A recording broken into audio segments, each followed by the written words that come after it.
जी sir, शुरू कर सकते हैं। आप सबका इस व्याख्यान के दूसरे सत्र पुस्तक विमर्श में स्वागत है। इस संदर्भ में आज हम जिस पुस्तक की चर्चा करने जा रहे हैं, जिस पुस्तक पर केंद्रीय यह परिसंवाद है, वह पुस्तक प्रोफेसर देवेंद्र चौबे द्वारा लिखित पंचकोशी मेला पुस्तक है।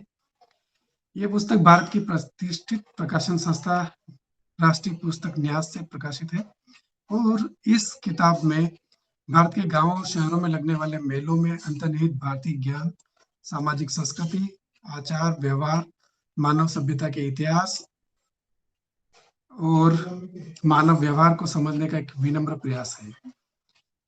और इसके केंद्र में है बिहार के बक्सर जिले में लगने वाला पंचकोशी मेला।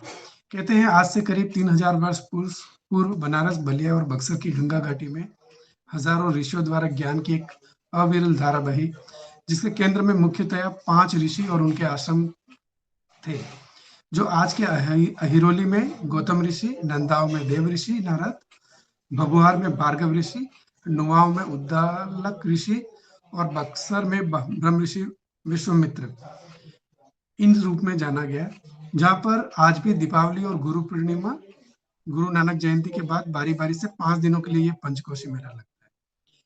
इस पुस्तक में इस मेला के बहाने इन्हीं ज्ञान के केंद्रों को समझने का प्रयास किया गया है। इस पुस्तक पर चर्चा के लिए हमारे साथ मौजूद है किताब के लेखक प्रोफेसर देवेंद्र चौबे, किताब पर चर्चा के लिए प्रोफेसर अखलाक अहमद आहान, प्रोफेसर मणिंद्र नाथ ठाकुर और इसी के साथ हमारे साथ मौजूद है पंकज चतुर्वेदी जी, जो कि जाने माने पर्यावरणविद और लेखक हैं। हम उन सबका इस कार्यक्रम में स्वागत करते हैं। इस प्रारंभ में मैं लेखक की टिप्पणी के लिए प्रोफेसर देवेंद्र चौबे को आमंत्रित करता हूं कि वो आए और इस किताब के बारे में अपनी टिप्पणी करें। आदरणीय प्रोफेसर देवेंद्र। धन्यवाद गणपत जी। टिप्पणी तो मैं बहुत बड़ी नहीं करूंगा, बस 2-4 मिनट बताऊंगा, क्योंकि हमारे साथ जो 3 महत्वपूर्ण विद्वान शामिल होंगे इसमें, प्रोफेसर अखलाक अहमद आहान, प्रोफेसर मणिंद्र नाथ ठाकुर और पंकज चतुर्वेदी, तीनों विद्वान इस किताब से गहराई से जुड़े रहे हैं। और इस यात्रा की शुरुआत हमारी हुई थी 2014 में, जब हम लोग जेएनयू के UP2 प्रोजेक्ट के तहत हम लोग ने काम करना शुरू किया था कि हमारे समूह के सारे जो विद्वान थे, 4 लोग हम लोग थे। मैं था, प्रोफेसर मणिंद्र नाथ ठाकुर, अखलाक अहमद आहान और डॉक्टर संतोष कुमार शुक्ल। मणिंद्र जी हमारे सेंटर में थे। मणिंद्र जी की दिलचस्पी थी कि जो भारत में जो एक तरह से जो नॉलेज जो जनरेट हुआ, उसकी जो आज के समय में भारत में उपस्थिति किस रूप में या किस रूप में उसका लोगों के बीच उसकी उपस्थिति, उसको देखने का क्या क्या जरिया हो सकता है। और इसी नजरिए से जब हम लोग ने इस किताब पर, हम लोग ने इस अपने अपने क्षेत्र पर काम करना शुरू किया, तो मुझे बार बार लगा कि ये चीजें भी हमारे देश को समझने में मदद करती है। कहने को तो ये काम मैंने मेला पर काम किया, लेकिन आप जानते हैं कि बक्सर का क्षेत्र मतलब 3 तरह से काफी महत्वपूर्ण रहा है। बक्सर को भारतीय इतिहास का सेंटर भी कहा जाता है। मगध साम्राज्य वहां से बहुत करीब था, जहाँ सिकंदर और चंद्रगुप्त के बीच युद्ध हुआ, या फिर 1764 का बक्सर वार आप सब जानते ही हैं, और चौसा युद्ध 1539 का हुमायूं और शेरशाह के बीच का मसूरी रहा है। और आखिरी में 1857 के युद्ध जिसमें कुंवर सिंह सेंटर में थे, वो पूरा इलाका एक तरह से प्रभावित रहा है। तो यह क्षेत्र एक तरह से भारतीय इतिहास का एक तरह से केंद्र रहा है, और जितनी भी भारतीय इतिहास में बड़ी बड़ी हलचलें हुई है, उसका बक्सर का क्षेत्र, बक्सर के गांव उसके गवाह रहे हैं।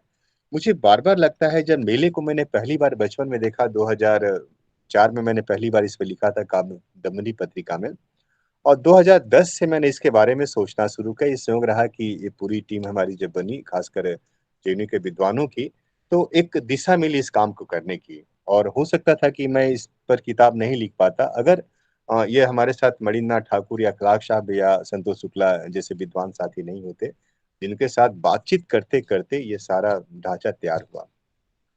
और आपने अच्छी बात बताई कि पांचों जो गांव हैं, अहिरौली है, नदांव है, भभुअर है और उन्नाव और बक्सर है, ये पांचों के पांचों भी एक समय में एक तरह से इंडियन या भारतीय ज्ञान के केंद्र रहे हैं। और उस इलाके में मुझे अच्छा लगा जब मैंने हजारे प्रसाद द्विवेदी का साहित्य का इतिहास पढ़ा, तो द्विवेदी जी इसकी तरफ संकेत करते हैं कि हर जो क्षेत्र होता है उस क्षेत्र की कुछ खासियत विशेषताएं होती है। अभी हम लोग गांव के इतिहास पर बात कर रहे थे, तो गांव के इतिहास का मतलब भी मुझे लग रहा था कि मैंने पंचकोसी मेले के बहाने भारत के इस क्षेत्र के, बक्सर क्षेत्र के 5 गांवों के इतिहास को डॉक्यूमेंटेड किया। उसमें हितेन जी जो इसका इशारा कर रहे थे कि संस्कृति भी है, वहाँ समाज भी है, वहाँ की खेती बाड़ी भी है, वहाँ के बाग बगीचे भी है, वहाँ की नदियां भी है, वहाँ के तालाब भी हैं। ये सारी चीजें भी इस किताब में आपको दिखाई पड़ेगी। और कहीं ना कहीं मैं कहूंगा कि इस किताब पर काम करके मुझे लगा कि मुझे अपने देश को इन गांवों के जरिए समझने का एक बड़ा मौका मिला। तो मेले जो होते हैं वे सिर्फ सांस्कृतिक या धर्म या इनसे जुड़ा नहीं होता, बल्कि वो किसी भी राष्ट्र को, राष्ट्र के समाज को समझने में बहुत बड़ी भूमिका निभाते हैं। और इसको मैंने इसी रूप में देखने की कोशिश की। इसको मैंने लोक से जोड़ा और लोक के साथ मैंने ज्ञान की परंपरा से जोड़कर देखने की कोशिश की। तो इन्हीं कुछ बातों के साथ अपनी बात मैं समाप्त करूंगा और अन्य विद्वानों से चाहूंगा, सुनना मैं चाहूंगा उनको। बहुत बहुत धन्यवाद सर आपकी इस संक्षिप्त लेखक की टिप्पणी के लिए। अब मैं आदरणीय प्रोफेसर मनिंदर लाल ठाकुर को आमंत्रित करता हूँ कि वे इस किताब पर टिप्पणी करते हुए अपनी बात करें। प्रोफेसर ठाकुर जाने माने राजनीति शास्त्री हैं और उनसे हम समसामयिक विषयों के साथ साथ क्लासिकल जो राजनीति शास्त्र के विषय है उन पर भी उनकी टिप्पणियां हम पढ़ते रहते हैं। हम आपको सुनने के लिए उत्सुक हैं। प्रोफेसर ठाकुर। धन्यवाद गणपत जी। बहुत बहुत धन्यवाद देवेंद्र जी इस पुस्तक को लिखने के लिए और यहाँ तक लाने के लिए कि हम लोग इस पे बातचीत करने आज बैठे हैं। नॉलेज एंड प्रैक्टिस जो प्रोजेक्ट हम लोगों का है, इसकी शुरुआत बहुत पहले हुई थी। इसका एक अवतार जेएनयू में हुआ है और जेएनयू जैसी जगह पे इसको अवतार लेने में बहुत कठिनाई हुई, क्योंकि हमारे मित्र लोग ही इस बात से बहुत कन्विंस नहीं थे। इसका पहला अवतार डीयू में हुआ था, तब हमने न्याय के क्षेत्र में काम किया था, न्याय और तंत्र के क्षेत्र में काम किया था। मेरा ये मानना था कि भारतीय समाज को यदि समझना है, और भारतीय समाज जब हम कहते हैं तो सिर्फ ये नेशन स्टेट की बात नहीं करते हैं, ये पूरा साउथ एशिया को एक साथ लें, क्योंकि ज्ञान परंपराओं में कोई बाउंड्रीज नहीं है। ये एक तरह से खुला क्षेत्र है मानव समाज का, और जिसमें ज्योग्राफिकल यूनिटी भी है एक तरह से, और इसलिए उसका भूगोल और दर्शन के बीच में और समाज के बीच में, सामाजिक संबंधों के बीच में, जीवन यात्राओं के बीच में बहुत समानता है। और इसीलिए जब हम कहते हैं कि knowledge and practice in India, तो ये सिर्फ एक प्रैक्टिकल कारण से कहते हैं, क्योंकि कोई भी हिंदुस्तान का जो फंडिंग एजेंसी है वो हमें पूरे एशिया पे काम करने के लिए सपोर्ट नहीं करना चाहता है। जेएनयू में भी यही बात थी। तो लेकिन ये बात हम पूरे एशिया की करते हैं, और ये मानना था कि यदि एशियाई समाज को देखें तो बहुत रिजिड बाउंड्रीज ना भी माने तो कई दर्शन अलग अलग क्षेत्रों में महत्वपूर्ण रहे हैं और उनके बीच में एक तालमेल भी रहा है। एक बहुत बड़ा कॉन्फ्रेंस हमने किया था कि एशियाई समाज इतने सारे दर्शनों और धर्मों को लेकर एक साथ हजारों साल तक कैसे चल पाया है। तो उसका एक बड़ा कारण ये लगता है कि इसमें संवाद की बड़ी गुंजाइश थी और लगातार संवादों से नए नए दर्शन भी पैदा होते रहते थे। ये जो संवादों से दर्शन पैदा होने की प्रक्रिया थी, निश्चित रूप से वो प्रक्रिया विश्वविद्यालयों में नहीं चल पा रही थी, वो समाज के स्तर पे चलती थी। तो ये तय था कि इन प्रक्रियाओं को समझने की कोशिश की जाए और अलग अलग क्षेत्रों में जिस तरह से ज्ञान परंपराओं का विस्तार हुआ है और जिस तरह से उसका प्रभाव है उसको भी देखा जाए। और आधुनिक समाज जब हम बन रहे हैं, या आधुनिकता का जब एक कहा जा रहा है हमें कि आधुनिकता का वर्चस्व हमारे ऊपर हो गया है, तब हम लोग उसके साथ कैसे संवाद कर रहे हैं। और ये संवाद मुझे लगता था कि एक कॉन्फ्लिक्ट भी पैदा करता है जिसमें बड़ी रचनाशीलता भी है। और ये जो नए दर्शनों का उदय होता है वो उसी संवाद से होता है जो एक तरह संघर्ष और संवाद की प्रक्रिया चलती है। इसको ही लेकर हमने तय किया था कि हम लोग कुछ क्षेत्रों को देखने की कोशिश करेंगे। मीमांसा के लिए शुक्ला जी जो नहीं है अभी हम लोग के साथ, बनारस में है मेरे ख्याल से, वो उन्होंने देखने का तय किया था। अखलाक साहब ने सूफी ट्रेडिशन के विस्तार को देखने का तय किया था। मैंने न्याय और तंत्र को देखने का तय किया था, और देवेंद्र जी का काम पहले से ही चल रहा था। जो मुझे हम लोगों को बहुत रोचक लगता है वो है उनके गांव के बारे में। मुझे तो पहले लगता था कि बक्सर में दर्शन की बात ही मुश्किल है।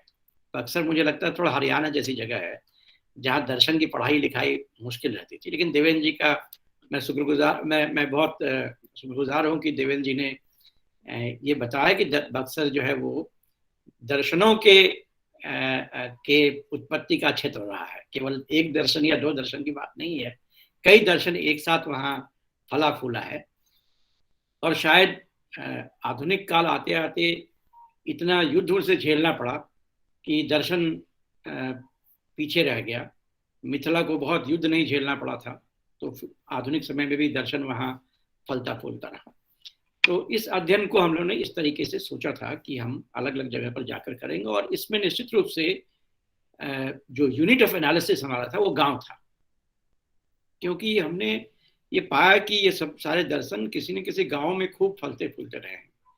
जैसे तंत्र के बारे में यदि देखा जाए तो आप देखेंगे कि मिथिला से लेकर बिहार के उत्तरी क्षेत्र से लेकर पहाड़ी क्षेत्र जो उधर से लेकर जो तराई क्षेत्र है नेपाल का, वहां से लेकर आप चले जाएं म्यांमार तक, ये पूरा तंत्र का क्षेत्र था। और उस क्षेत्र में हमें मयोंग नाम की एक जगह मिली असम में, जो तांत्रिक गांव के नाम से फेमस है।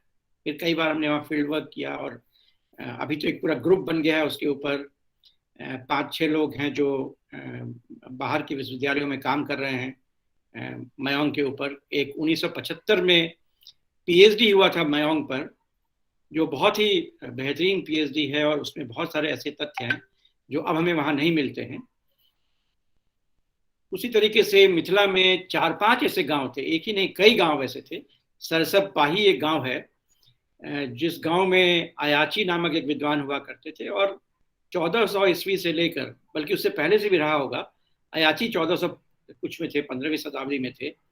और अयाची के समय वहाँ पर कई ग्रंथों की रचना हुई न्याय की। उसके आसपास के 5-7 गांव हैं जहाँ न्याय की रचना हुई। वैसे ही बक्सर में इन ग्रंथों की रचना हुई, इसके ऋषि वहाँ रहते थे। जो पूरा मार्ग अखलाक साहब ने देखने की कोशिश की, जो अफगानिस्तान से लेकर भारत में बिहार के कई हिस्सों तक लोग आते थे, जिसमें सूफी रूमी का प्रभाव दिखता था। तो ये तय था कि ये लगा कि गाँव की यदि हम पकड़ लें, किसी गाँव को यदि पकड़े, तो वहाँ से हम भारत की सामूहिक चेतना के अंदर जा सकते हैं। और मैं इतिहास में बहुत रुचि नहीं रखता हूँ, मैं इतिहासकार हूँ भी नहीं, और मेरा इतिहास में बहुत रुचि भी नहीं है, और मैं इसलिए उस डिबेट में नहीं जाना चाहता हूँ जो हितेंद्र जी का प्रोफेशनल प्रॉब्लम है कि इतिहास है क्या, जनस्मृतियाँ इतिहास हैं या प्रोफेशनल राइटर्स जैसे लिखते हैं। अभी तो बहुत क्लेम चल रहा है, बहुत झगड़ा भी उस पर चल रहा है। मैं सोचता हूँ कि मुझे यदि सामाजिक परिवर्तन लाना है तो जन चेतना में जाने की जरूरत है, लोगों की चेतना में जाने की जरूरत, सामूहिक चेतना को समझने की जरूरत है, और उससे संवाद करने की जरूरत है। हमारा जो वैकल्पिक हमारी भाषा होगी, हमारा जो मेथड होगा डायलॉग करने का, हमारा जो मेथड होगा नैरेटिव गढ़ने का, ऑल्टरनेटिव का जो नैरेटिव हम गढ़ेंगे, उन सब के लिए हमें उनके सामूहिक चेतना के साथ संवाद करना होगा। और ये वही मेरा प्रयास है, हम सब लोगों का प्रयास है कि सामूहिक चेतना को समझने की कोशिश करें। इस संदर्भ में ये जो किताब है पंचकोसी मेला, ये मुझे लगता है कि एक रिसोर्स है जिस पे काम होना अभी बाकी है, वो एनालिसिस होना बाकी है। देवेंद्र जी ने बहुत बड़ा काम किया है कि पूरे रिसोर्स को एक छोटी सी पुस्तिका में लाकर रख दिया हमारे सामने। अब इसमें और डीप जाकर उन ग्रंथों का क्या प्रभाव रहा है, उन ग्रंथों ने हमारी सामूहिक चेतना को कैसे प्रभावित किया है, इन प्रक्रियाओं को हम समझने की कोशिश कर पाएंगे। ऐसा ही प्रयास हमें और क्षेत्रों में भी करने की जरूरत है। जैसे मयोंग के क्षेत्र में लगभग 300 ग्रंथ अभी वहाँ पे एक म्यूजियम में रखे हुए हैं। अब तो वो एक इंटरनेशनल जगह हो गई है। अभी एक बहुत बड़ा कॉन्फ्रेंस वहाँ होने वाला है, ऑनलाइन कॉन्फ्रेंस है, लेकिन मयोंग के ऊपर है। हमारी जो टीम है उसमें 4 लोग बाहर पीएचडी कर रहे हैं मयोंग के ऊपर। तो वहां के बारे में भी जो एक आम धारणा है कि वो तांत्रिक जगह है और बेकार जगह है, उससे निकाल के उसे दार्शनिक गांव के रूप में हमें स्थापित करने की जरूरत पड़ेगी। वैसी चीज़ों को जमा करने की हमें जरूरत पड़ेगी।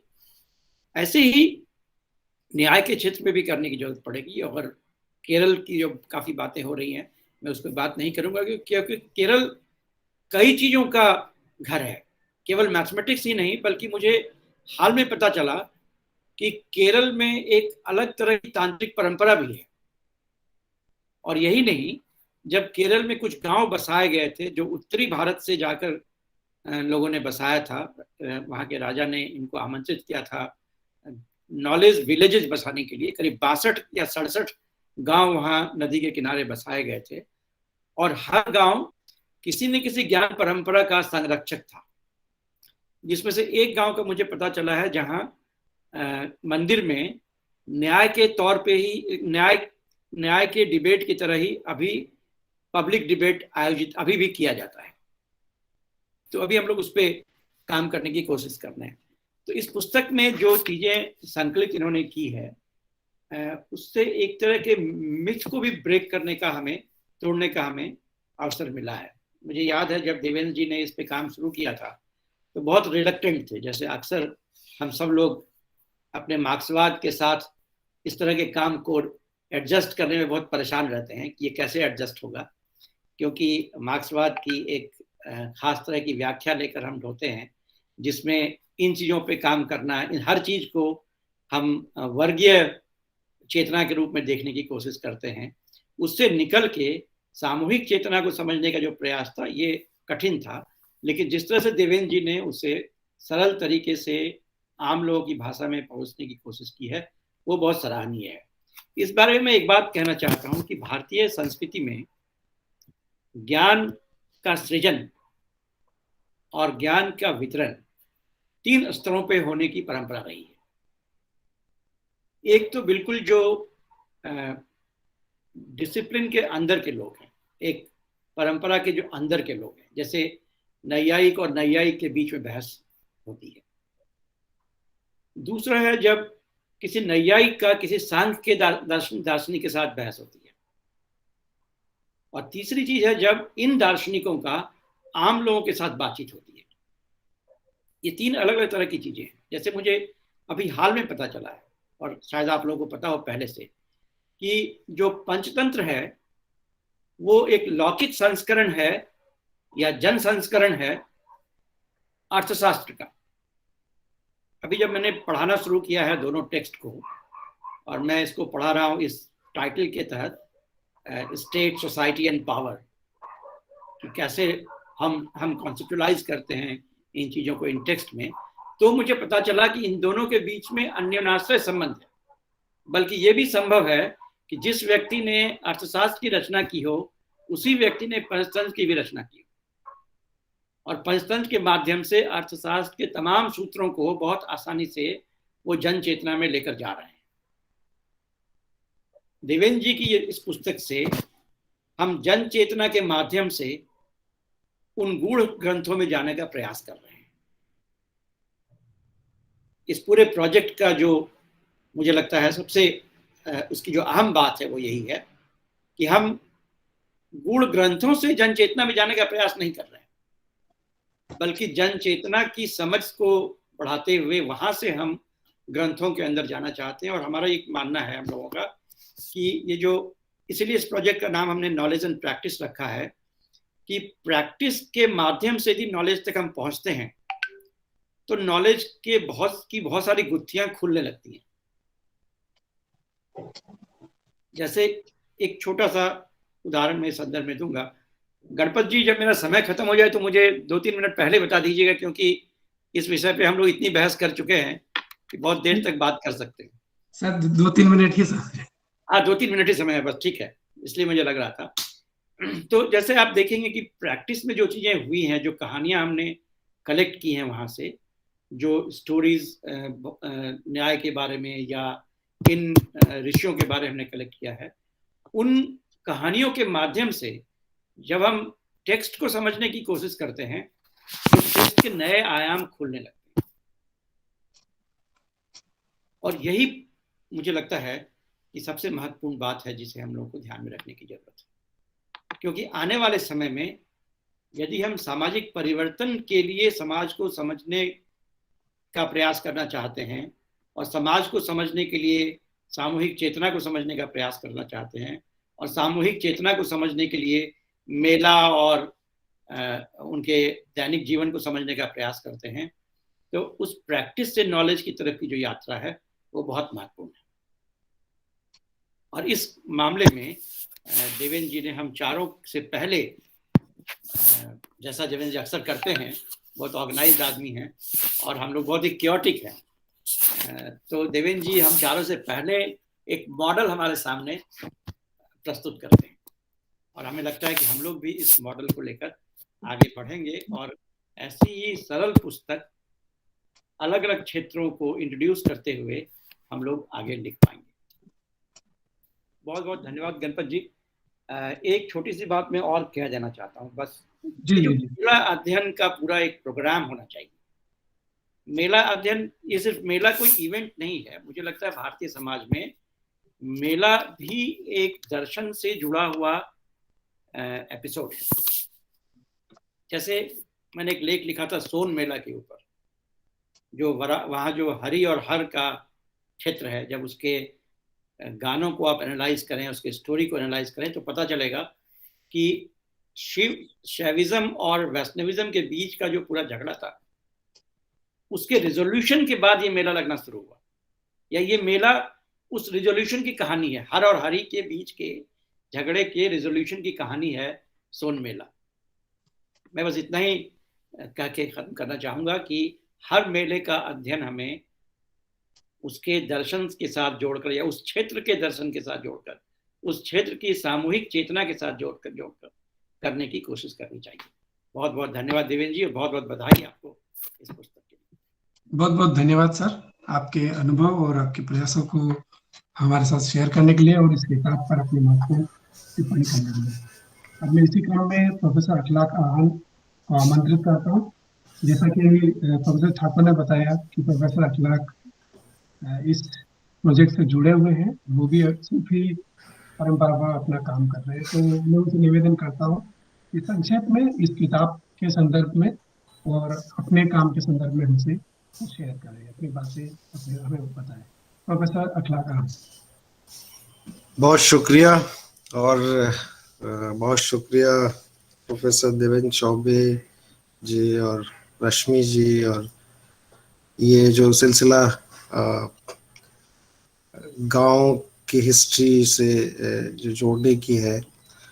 सबसे पहले तो मैं ये अर्ज करूं कि ये अभी जैसे कि जिक्र आया कि कोई 10 साल पहले इस पे सोचना शुरू किया गया और काम धीरे धीरे चलता रहा, और सबसे ऑर्गेनाइज्ड जो है वो देवेंद्र जी है, और वो सारे काम को बड़े ये हम लोग इनका प्रोग्राम्स भी देखते रहते हैं, तो 2 महीने बाद क्या होना है वो आज से उनका पूरा वो रहता है।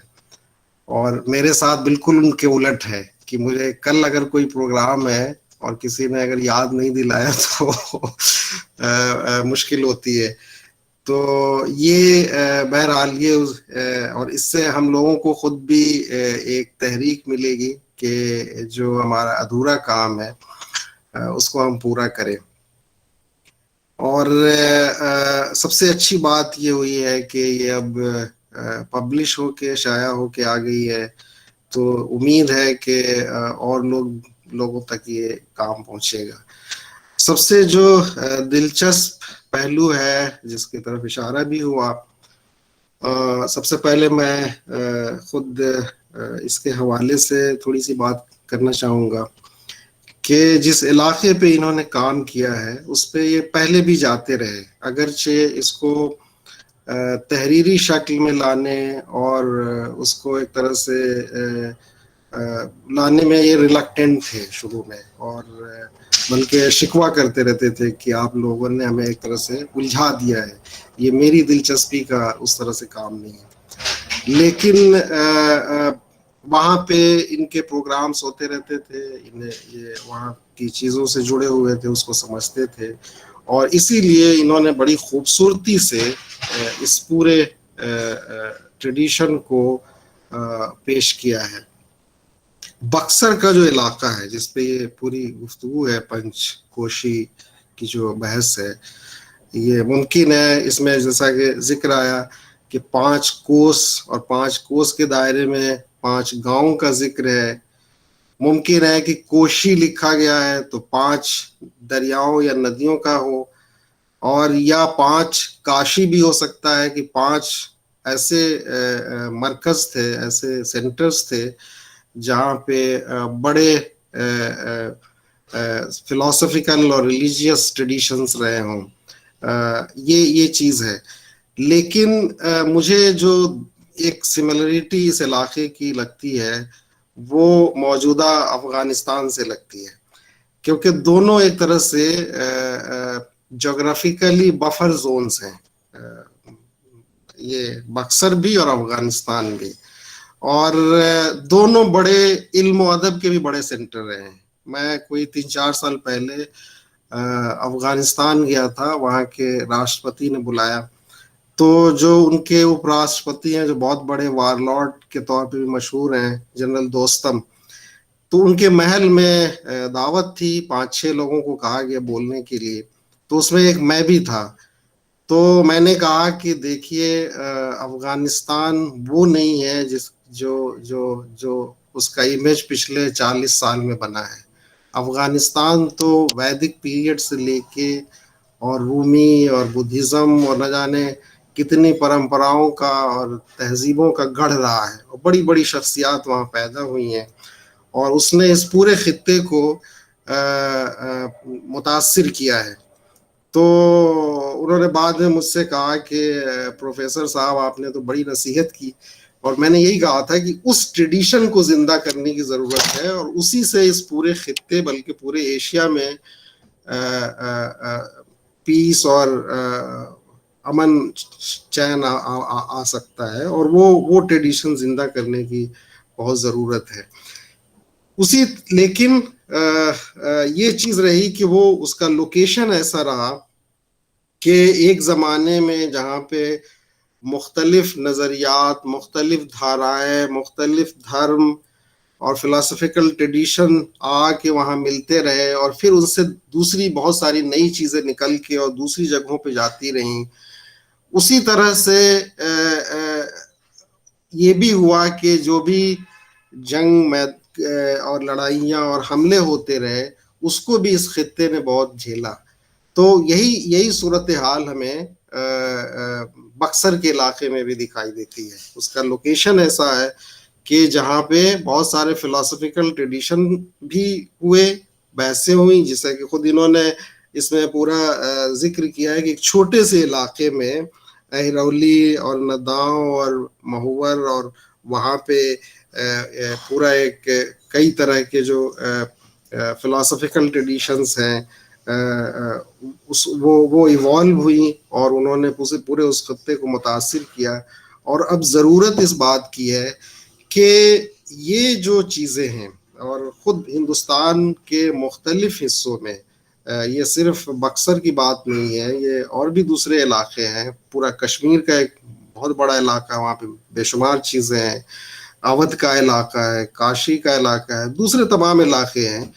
तो हुआ ये है कि जो तारीख़ और हिस्ट्री को देखने का जो नज़रिया है वो आम तौर से सिर्फ हम मरकज़ तक महदूद हो जाते हैं, दिल्ली तक महदूद हो जाते हैं, या सिर्फ जो है वो पॉलिटिकल बहसों तक हो जाती है, सिर्फ बादशाहों की तारीख तक महदूद होकर रह जाती है।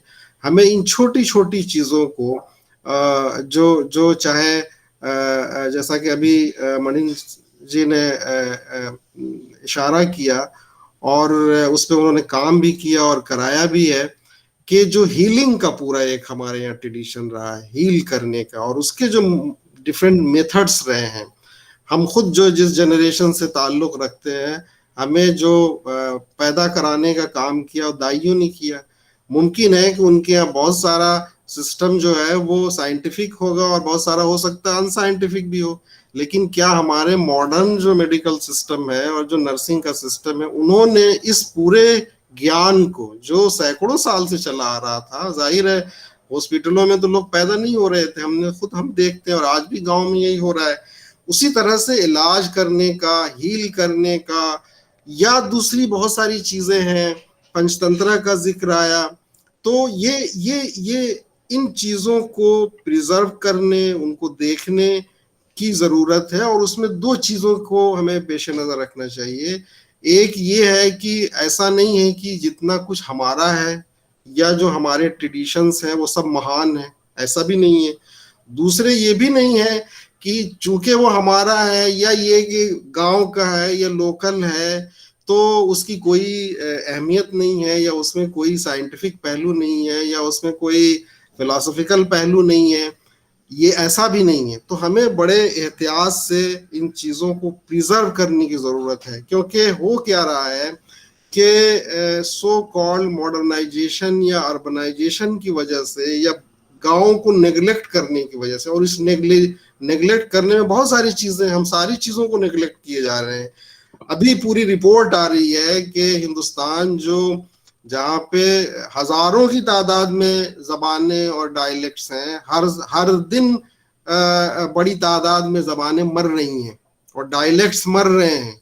आप छोटी जबानों का तो छोड़ दीजिए, जो बड़ी जबानें हैं, हिंदी, उर्दू, गुजराती, बंगाली, पंजाबी, इनके अदब का और इनके बोलने वालों की हालत हो गई है कि अब उसका अदब नहीं पढ़ा जा रहा है, उसका लिटरेचर नहीं पढ़ा जा रहा है। आप देख लीजिए, बड़े से बड़ा हिंदी का या उर्दू का राइटर कोई नॉवेल लिखता है और वो खुद छपवाता है और चंद सौ लेके और वो खुद बांटता फिरता है अपने दोस्तों और अहबाब में और उसी से वो खुश हो जाता है।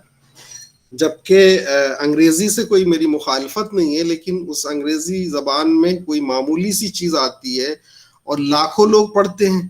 तो हमारा जो ये पूरा कंसर्न है वो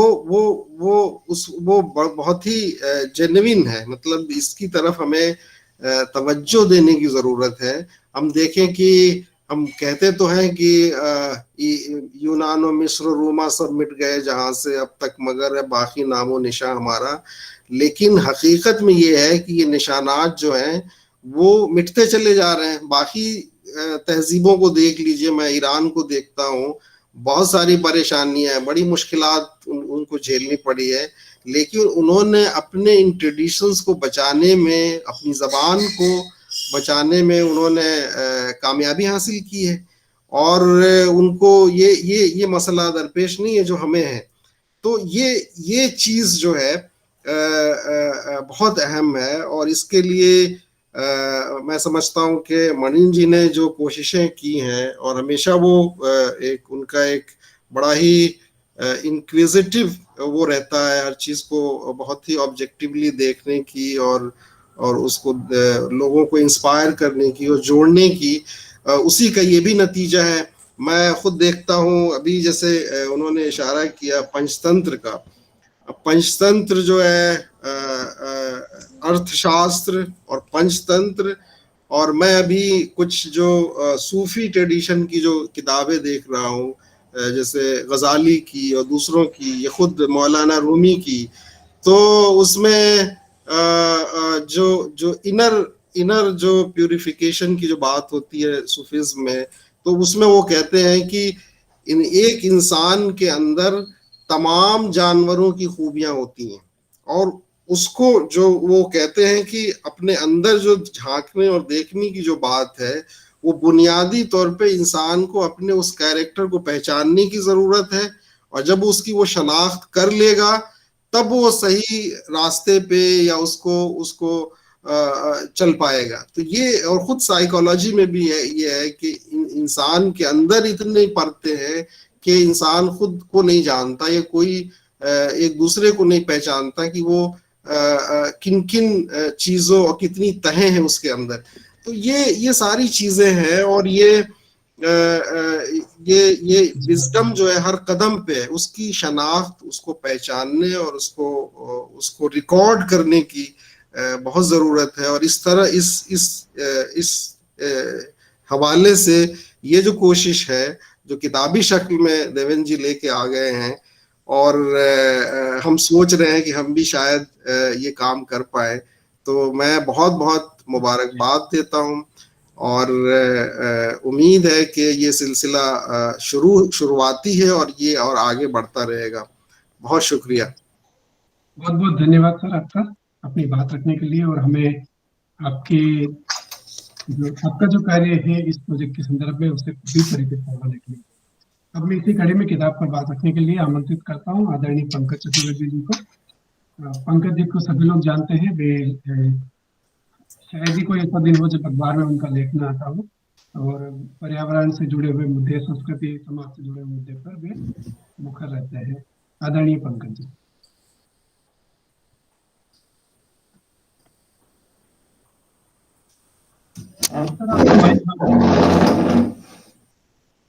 सॉरी, हाँ धन्यवाद। जहाँ तक पंचकोशी मेला किताब के प्रकाशन की बात है, जाहिर है कि एक ऐसी लोक घटना का वो दस्तावेजीकरण है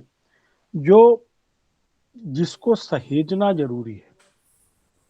देखिए, अभी जो बहुत सारे यहाँ पर प्रोफेशनल हिस्टोरियंस भी हैं और उनके बीच में मेरे सर का इंसान भी है जो मूल रूप से विज्ञान और गणित के बैकग्राउंड का हूँ, लेकिन इतिहास मेरे एक रुचि का विषय है।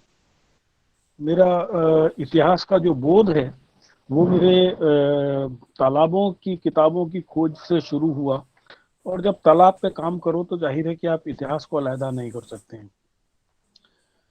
एक बहुत स्पष्ट है कि हम जिस इतिहास का दस्तावेजीकरण या संकलन करना चाहते हैं उसका उद्देश्य हमारा क्या है। एक उद्देश्य तो महज एकेडमिक होता है कि एक वो रिसर्च पेपर बनेगा, कुछ उसी स्तर के लोग उसको लिखेंगे, पढ़ेंगे, और उसके बाद में उस पे तबसरा होगा, विमर्श होगा, और उसको देखकर आगे भी लोग कुछ करेंगे।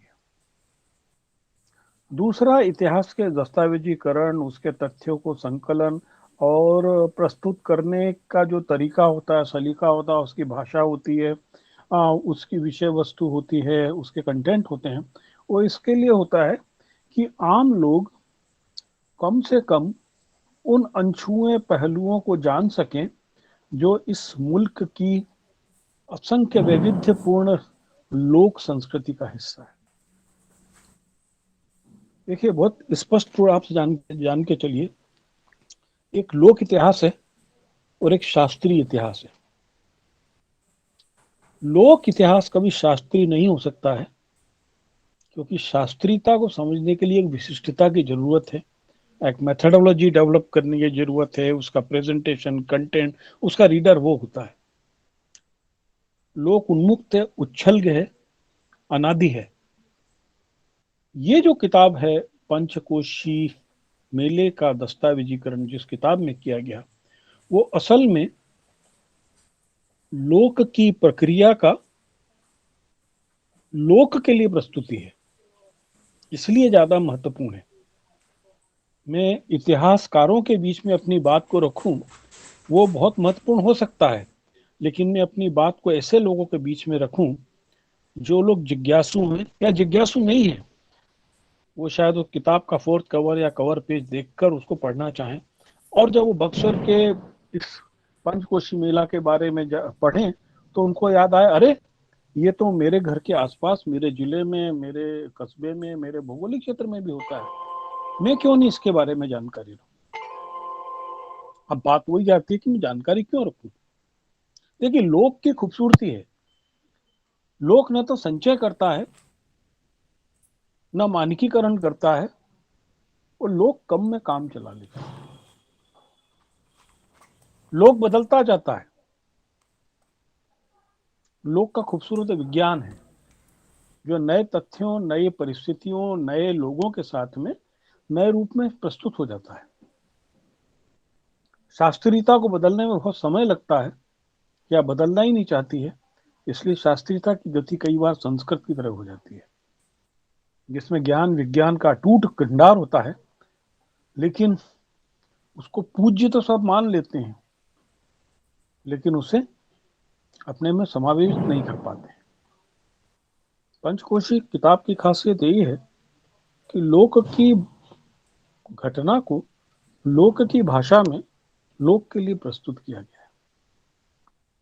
अब ये बात आती है कि आज इस प्रकार की चीजों की हमको जरूरत क्यों पड़ रही है। मेरी माँ अभी पिछले साल ही उनका डेथ हुआ। मेरे घर में बारिश के चातुर्मास से लेकर कार्तिक तक शायद 35 पर्व होते थे, जिसमें हर छठ भी है, ऋषि पंचमी भी है, ढेर सारे होते थे। लेकिन मेरी पीढ़ी तक आते आते वो 4 रह गए हैं, और शायद मेरी बेटी उसमें से एक भी नहीं जानती। खास तौर पे अपने लोक क्षेत्र से पलायन होकर बाहर निकलना, शिक्षा का आधुनिकीकरण, न्यूक्लियर परिवारों की स्थिति बनना, इसने हमारी लोक परंपराओं के जो सतत ट्रांसफर था, मौखिक रूप से वाचक परंपरा से एक परंपरा से लोक गीत के रूप में, कहानियों के रूप में, उस पर एक विराम लगा दिया। ये बात आप जान के चलें कि दिवाली हो, चाहे मुहर्रम के ताजिए निकलने हो, या गुरु पर्व का जुलूस, ये सब हिंदुस्तान में भले ही लोग उसको दावा करें कि धार्मिक पर्व है, असल में ये हमारी लोक पहचान है, और सांस्कृतिक अस्मिता की पहचान के बगैर कोई राष्ट्र नहीं है। और हमारी सांस्कृतिक अस्मिता में हमारी जो विविधता है, पर्व को लेकर, भाषा को लेकर, गीत को लेकर, संगीत को लेकर, भोजन को लेकर, खान पान को लेकर, घरों के निर्माण को लेकर, मान्यताओं को लेकर, विवाह प्रक्रिया को लेकर, वो सब इसमें शामिल है। उनको सहेज के रखना, अगली पीढ़ी तक उसका भास कराना इसीलिए जरूरी है। मैं शायद ज्यादा नहीं बोलूं, लेकिन मैं 2 घटनाएं आपको बताता हूँ। बुंदेलखंड के आप गांव में जाएं, बुंदेलखंड के गांव का जो पारंपरिक कैरेक्टर होता था, वो होता था एक दिशा से शुरू हुआ, दूसरी दिशा में खत्म हो गया। कोने की दिशा से अनुसूचित जाति के घरों तक शुरू हुआ, बीच में ठाकुर बामनों के घर आए, और लास्ट में घर चलते चले एक ही लाइन में बनेंगे आमने सामने। बाद में पक्के मकान बनने लगे, गलियां बनने लगी, लेकिन हकीकत यह थी कि उन मकानों को बनने का, उन गांव के सीधे दिशा में बसने का कारण ये था कि वहां पर बहुत सारी दस्यु परंपराएं थी, दस्यु संकट थे। यदि छिटके हुए बस्तियां होती तो वहां पर दस्युओं के अटैक की ज्यादा संभावना होती थी। और एक होता था कि एक ही गैल में, गैल है ना, गली में गांव बसा है, तो एक कोने से निकल के उसको दूसरे कोने में जाना होगा, बीच में छेंकने की, यानी उसको रोकने की गुंजाइश बनती थी। ठीक इसी तरीके से लेह लद्दाख के बनते थे, जो वहां बरसात के दिनों में बह के आई मिट्टी से बनाए जाते थे, उनकी अपनी परंपरा थी। 10 साल पहले वहां पर लोगों को टूरिज्म का शौक लगा, लोगों ने कंक्रीट वाले मकान बनाने शुरू किए। वहां के लामाज को डायबिटीज होने लगी। अंत में बहुत सारे लोगों ने फिर से अपने पारंपरिक मकानों की ओर लौटना शुरू किया। इतिहास वास्तव में एक विज्ञान है। इतिहास विज्ञान में अर्थशास्त्र भी है और समाजशास्त्र भी है।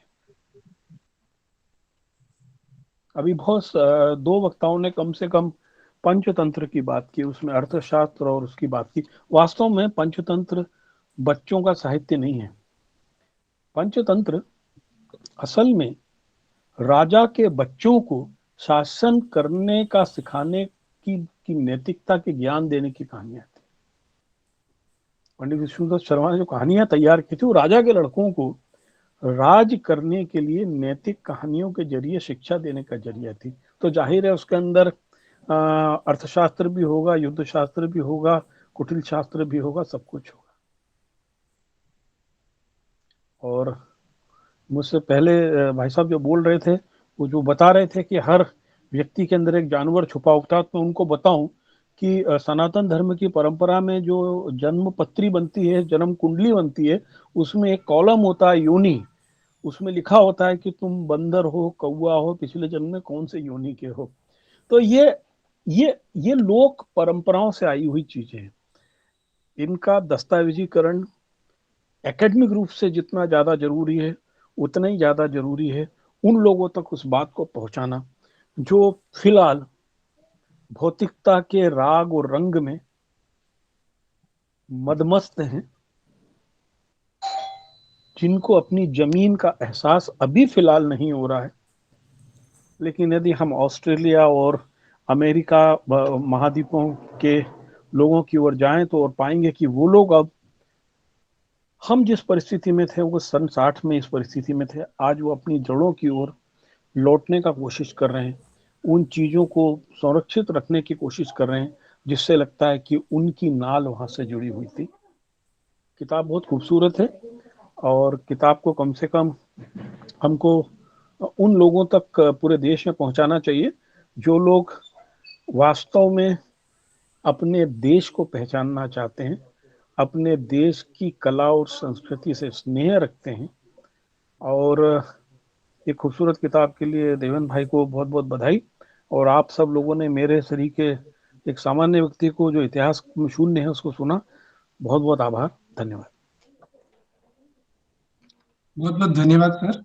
आपने बहुत ही कम शब्दों में बहुत ही महत्वपूर्ण बातें हमसे शेयर की, इसलिए।